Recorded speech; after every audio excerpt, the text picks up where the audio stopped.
ولایت نیوز میں آپ کا خیر مقدم ہے۔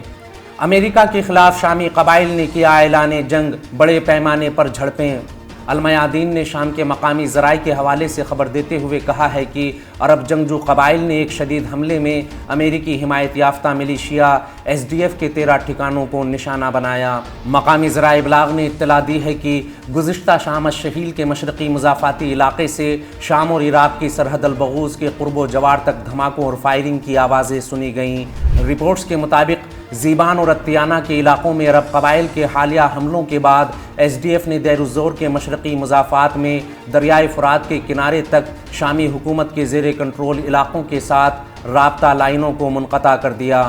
موصولہ رپورٹس کے مطابق زیبان اور اتیانہ کے علاقوں میں عرب قبائل کے حالیہ حملوں کے بعد SDF نے دیر الزور کے مشرقی مضافات میں دریائے فرات کے کنارے شامی حکومت کے زیر کنٹرول علاقوں کے ساتھ رابطہ لائنوں میں اپنی گشت کی تعداد میں اضافہ کر دیا۔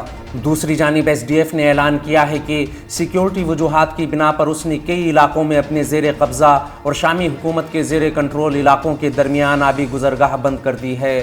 امریکہ سے وابستہ اس ملیشیا گروپ نے ان تمام لوگوں کے ساتھ تصفیہ کرنے کا اعلان کیا جنہوں نے اس کے خلاف ہتھیار اٹھائے اور دیر الزور کے مشرقی مضافات میں حملوں میں قبائلی جنگجوؤں کی حمایت کی۔ علاوہ ازیں SDF نے اعلان کیا ہے کہ اس نے دیر الزور کے مضافات میں قبائل کے کچھ عمائدین کے ساتھ ایک میٹنگ کی جس کا مقصد اس کے زیر کنٹرول علاقوں میں سلامتی کو مستحکم کرنے میں مدد کے لیے ان کی درخواستوں پر غور کرنا ہے۔